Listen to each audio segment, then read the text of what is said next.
Hello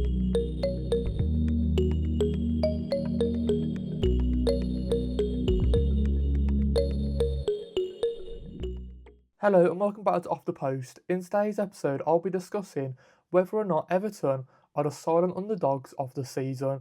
But before that, as always, please like, comment, and subscribe. It's very much appreciated, and it goes along with having me build a small community on my channel. We've recently just hit 297 subscribers. We're only 3 away from getting my main target, 300. Can we go and do it? Hopefully, we can. I've been saying this for quite a while now, so I'll be absolutely buzzing if we can get that target over the line. But yeah, just want to say a massive thank you for the recent support on most recent episodes, all the likes and the comments on social media as well. Definitely is going to notice, and you just want to say a massive thank you really, because all the support on my episodes is the main reason I continue to do this really. But yeah, let's get straight into the episode, shall we? Arsenal take on Everton at the weekend. I want to say 5:30 on Saturday, and this is a massive game of the weekend for me. Probably one of my favourite games to potentially watch this weekend, just because of the other fixtures and stuff, and, just because what it means behind these two teams, okay? Because obviously Arsenal are going to still be battling it out to try and get that Premier League title over the line, and Everton are going to try and catch up to those, European Conference League positions, Europa League positions as well, maybe. Maybe if they could potentially go and do that, they definitely will be one of the best underdog teams this season, okay? And don't get me wrong, I thought they had an amazing summer transfer window with some of the players they brought in. Jack Grealish on loan, Kieran Dewsbury Hall, all these other players as well. They had some fantastic signings compared to last season, of course. And there's been a few times this season where, don't get me wrong, they had a good 10, 15 games at the start of the season. They did, didn't they? But then they had a period where they sort of slowly, probably fell off a little bit. Not fell off, but were just slowly, not many people were speaking about Everton as well, probably because they had a few injuries and they haven't been that exciting in recent times, at least anyways. To be honest here, I'm quite surprised to see Everton are in 8th place, just behind Brentford and Liverpool for those 7th and 6th place positions, okay, if you like. And don't get me wrong, they're only 1 point behind Brentford, by the way, in 7th. So for me, those two teams especially have been the best underdog teams this season. You probably could say it off, Brentford have probably been a little bit better just because of their star striker, Igor Thiago. Okay, he's been scoring some crazy amount of goals this season, and that probably is the main difference between a Brentford and an Everton, okay? Brentford have a 15-goal season striker compared to Everton. They just don't do they? Don't get me wrong, Beto, he's okay. He does look a little bit busy here and there. He scores once every 5 or 6 games. You've got Florent Barry as well, who's pretty good, the young French striker. But again, he's very inconsistent. He's very raw. He's not going to score you, he's not going to score you goals week in, week out, is he? Compared to someone like an Igor Thiago, who's sort of lit up the Premier League this season. So when we consider, out of Brentford and Everton, who've probably been the best underdog teams this season, I feel like it has been Brentford, but Everton are close behind in that second place for me. I do like Everton's side. They've got some fantastic players, Iliman Dioi, Jack Grealish, Tyler Dibbling, even though he's not really been playing this season. I do like Barry, even though he's a bit raw and he's not really that consistent. Kieran Dewsbury Hall, the defence as well. Brantwaite, even though he's been injured this season, only slowly coming back into it and making Everton a very good team, by the way. They've got Tarkovsky, they've got Coleman, even though he's probably not been playing that much. Jordan Pickford, very good players in there. And that new stadium has probably given their fans a fantastic morale boost for this season, okay, because it looks like they've got a decent record. I'm pretty sure they've got the second best away record just behind Arsenal this season. So it'd be very good to see Everton in this game, obviously playing at the Emirates. We'll have to wait and see if they can get a result there. They potentially could. Don't get me wrong, I feel like Arsenal do have the better record, I'm pretty sure. On the win probability spectrum, if you like, Arsenal have won 71% of the games, they've drew 18%, and then Everton have only won 11% of the games.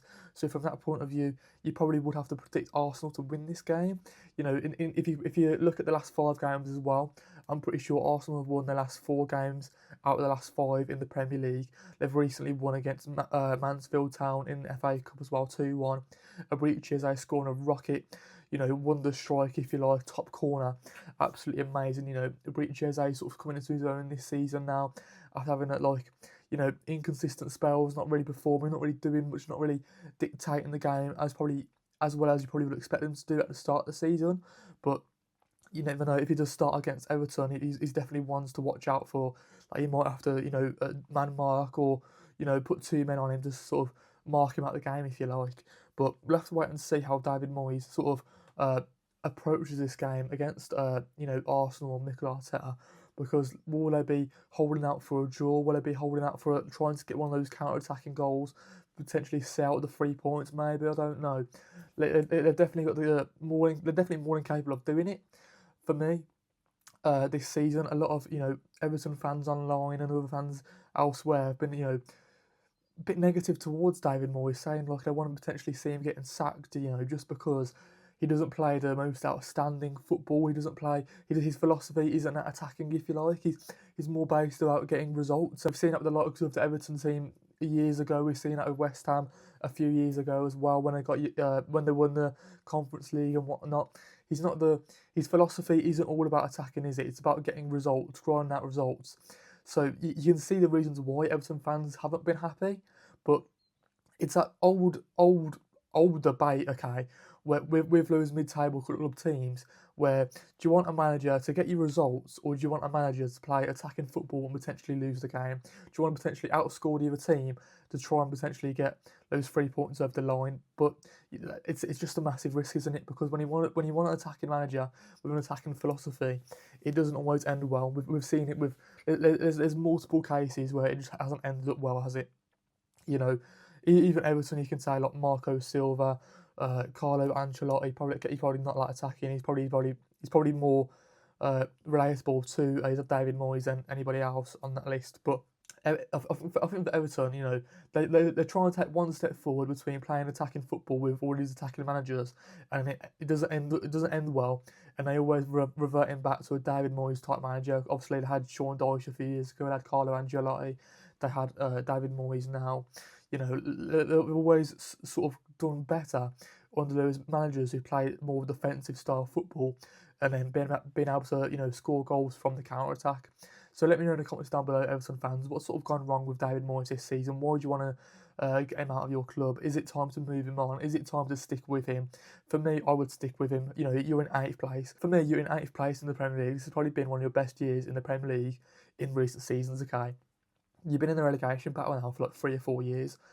Every season has been very unclear because under Sean Dyche, under other managers as well, it's not been all plain sailing, has it? So you got to think to yourself now that you're you could potentially finish in the top 10 of the Premier League under David Moyes. That's a fantastic job with the squad you've got. You don't have a striker that can score your goals week in, week out. Could you imagine if you had like an Igor Thiago in that Everton team? They would definitely finish in the at least top 6 this season, just because of how bad the other teams have been playing. But it's a tricky one. What to think? Let me know in the comments down below, anyway, Everton fans.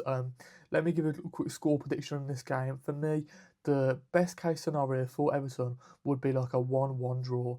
The worst case scenario would probably be like a 3-1 loss, wouldn't it? I could definitely see both happening. I reckon I'm going to back Everton to get a 1-1 draw away from home. They've got a good away record, I'm pretty sure, like I mentioned previously. So maybe, they might cause an upset to this Arsenal side. We don't want to, that would be a massive result for the other teams in there. Man City potentially trying to battle it out with Arsenal to get the Premier League trophy over the line. They are 7 points behind, aren't they, Man City? So if Everton can do Man City a little favour, they'll be very much appreciated that, wouldn't they? I'm pretty sure, wouldn't they? So, yeah, I'm going to predict 1-1. Let me know in the comments down below, what are your little score predictions? Could you see Everton getting a result against Arsenal, or is it Arsenal will just blow them out of the water once again like they have done for a lot of teams this season? Everton have won 3 of their last 5 games as well, I'm pretty sure, in the Premier League, lost 2. So they do have a good record. They do have a good record in the last 5 games. Let me know in the comments down below. Are Everton the underdogs of the season? Is it Brentford? Is it Everton? Is it someone like Bournemouth, Fulham, someone like that as well, who are doing very good in the top 10 at the moment? How uh, do Everton need to sack David Moyes, or do they need to stick with him? Who have been your top performers of the season? How well are Everton doing without a striker? Do you reckon Everton will probably look to get a new striker in the summer? Is is Beto on the chopping block? Is the young French striker Barry good enough to potentially hold the line in that starting 11 in next season at least, anyways, after having a season under his belt? How do you think Arsenal will do in this game? Do you reckon Arsenal will be able to easily blow them out of the water? Do you reckon it'll be an easy 2-1, 3-1 finish for Arsenal? Will they potentially go and win this to get those 3 points over the lines that uh, just blow the lead out of the water for Man City and for maybe even Manchester United? Probably not, but they are fair at the moment. Um, and yeah, before that, as always, please like, comment, and subscribe. It's very much appreciated. It goes a long way helping me build a small community on my channel. Which I want to say a massive thank you for reaching all these subscribers, 297 subscribers. I can't believe it, honestly. I'm so buzzing. And yeah, I really do hope you have a good rest of your day, and I'll see you guys in the next one.